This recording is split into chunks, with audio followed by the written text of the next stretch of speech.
siang, saudara-saudara penggemar media Buser Bayangkara. Hari ini alhamdulillah saya bertemu dengan Ketua Umum BAN Nusantara di kediaman beliau.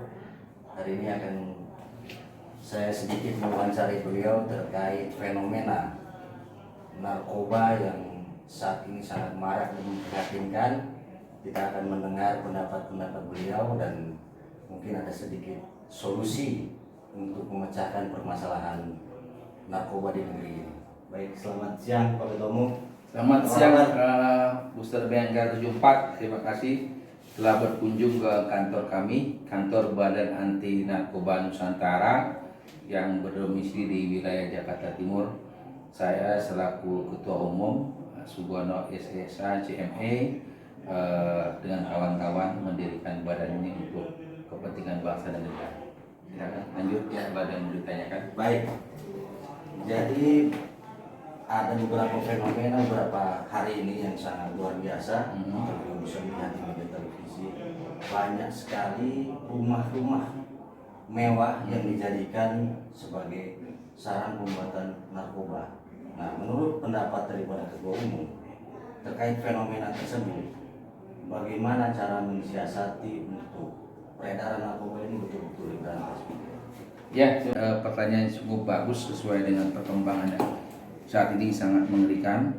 Banyak pabrik-pabrik sudah berimigrasi ke Indonesia. Yang sekarang ini luar biasa, beberapa hari ini kan ada penangkapan, pengungkapan pabrik-pabrik di perumahan-perumahan mewah yang tidak terdeteksi. Artinya sekarang ini kalau pabrik sudah bergeser ke Indonesia, permintaan kita sangat tinggi. Kebutuhan narkoba di Indonesia sangat tinggi. Artinya pecandu semakin meningkat, pecandu makin pesat bertambah, sehingga membutuhkan suplai yang mencukupi. Nah, untuk itu dibuatlah di Indonesia. Nah, kelemahan kita sekarang adalah di persoalan pengawasan. Pengawasan ini tidak hanya dalam tingkat kepolisian, harusnya melibatkan tingkat RT RW yang sekarang ini sudah jelas rumah-rumah yang eksklusif, yang tertutup di komplek-komplek yang mewah itu tidak tersentuh. Nah, harusnya sekarang sudah melibatkan tingkat RT RW dalam pendataan rumah-rumah yang tertutup, yang terisolasi, yang sulit dibuka dan ditemui. Ini yang harus kita mulai bergerak semua. BAN komitmen akan itu akan mulai menyuarakan kepada masyarakat khusus di tempat-tempat rumah mewah untuk lebih waspada dan hati-hati terkait membukanya, menjamurnya pabrik-pabrik narkoba di Indonesia. Itu yang keprihatinan kita, tapi kami juga berucapan terima kasih. Itu yang kita prihatin saat ini ya. Harapan kami sebenarnya bicara tentang narkoba itu setiap hari kita dengungkan bahaya narkoba sehingga menjadi budaya bahasa sehari-hari. Ya, terngiang-ngiang tentang bahaya narkoba. Yang kedua, terkait penerapan hukum, ini juga bisa dikatakan salah penerapan. Undang-Undang Nomor 35 itu jelas ya, dalam konteks penerapan hukumnya diatur antara pemakai, pencandu, pengguna, korban, beda dengan yang diterapkan para pengedar, ya, kurir maupun bandar. Nah, izin mohon maaf sekali, ada APH ini kadang-kadang memperratakan. Pecandu disamaratakan dengan pengedar, dilakukan hukum pidana. Sementara kita tahu pecandu ini orang sakit, orang yang harus diobati, harus disembuhkan penyakitnya, bukan dicampurkan kepada para penjahat. Kalau pengedar, kurir atau bandar jelas penjahat, jelas melakukan tindak pidana, ya, diatur dalam Undang-Undang Nomor 35 Pasal 112 dan 114, ya, jelas mengatur demikian, maupun Pasal 11. Sementara kalau pemakai ini jelas Pasal 54, 55 mengatur harus diapakan yang namanya pengedar, pecandu, korban dan pengguna. Juga ada Junto 127 harus dilakukan penekanannya pada rehabilitasi.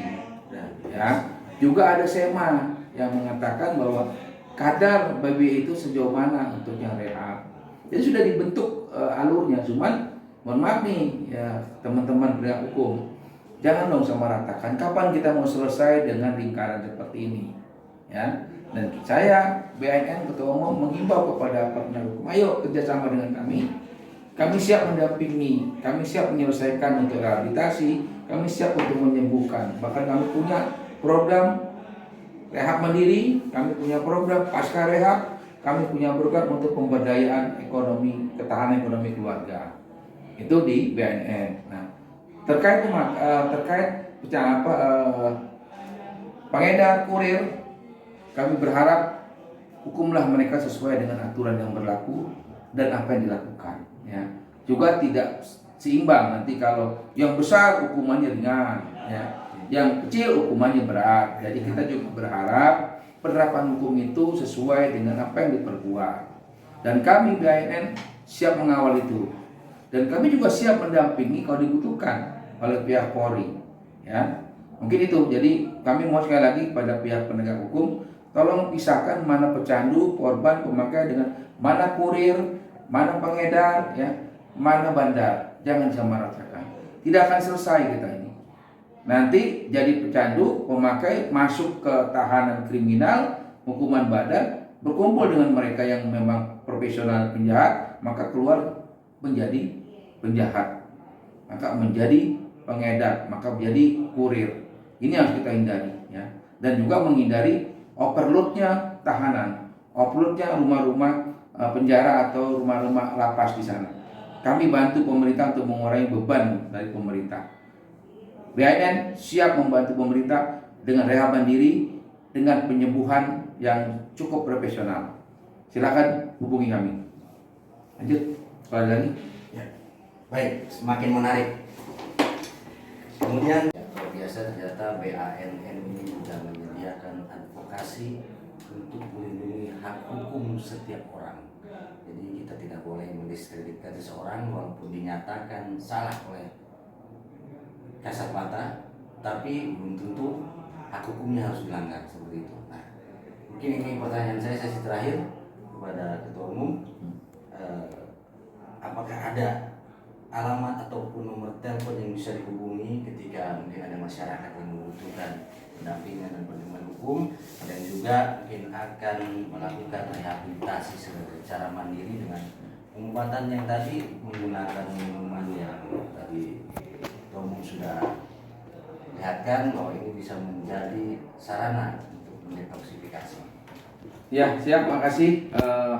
Saya sekali lagi mengimbau kepada teman-teman APH, baik itu Kepolisian maupun BNN, saya mohon kerjasama yang baik. Saya siap membantu Kepolisian dan BNN untuk sama-sama menyelesaikan tentang bagaimana peredaran narkoba di Indonesia ini. Kami siap diminta kerjasama untuk pendampingan hukum, kapanpun kami siap 24 jam. Dan kami sudah bersurat ke beberapa Polres yang ada di sekitar Jabodetabek, mohon tanggapan dan mohon sambutan, ya, supaya kami bisa merapat dan kerjasama. Nggak usah takut dengan kami. Kami akan welcome bekerjasama mengikuti aturan yang berlaku. Yang kedua, terkait bagaimana caranya kalau minta bantuan hukum, ya. Kantor pusatnya berada di Jalan Bulak Jaya, ya, RT 010 RW 08 Pulau Gebang, Kecamatan Cakung, persis di belakang Wali Kota Jakarta Timur atau bersebelahan dengan kantor Badan Pertanahan Jakarta Timur. Untuk menghubungi nomor telepon kalau memang ada yang perlu disampaikan segera, nomor 0813 8702 2293 atau 0813 23959663. Silakan menghubungi kami, insya Allah 24 jam siap membantu masyarakat yang terkait dengan narkoba. Ya, itu yang mungkin perlu kami sampaikan. Pastinya kami punya program rehabilitasi mandiri, punya program pasca rehab, punya program juga ketahanan ekonomi mandiri. Jadi kita buat program dari hulu sampai hilir. Di luar itu ada pencegahan dengan kami melakukan kerjasama penyuluhan kepada sekolahan, kepada kelurahan-kelurahan, ya, desa-desa. Kami membuka diri, siapapun yang minta pencerahan tentang narkoba, kami siap. Baik itu majelis taklim, apalagi remaja masjid, ya, DKM, monggo bersurat kepada kami. Tadi sudah kami sebutkan alamatnya.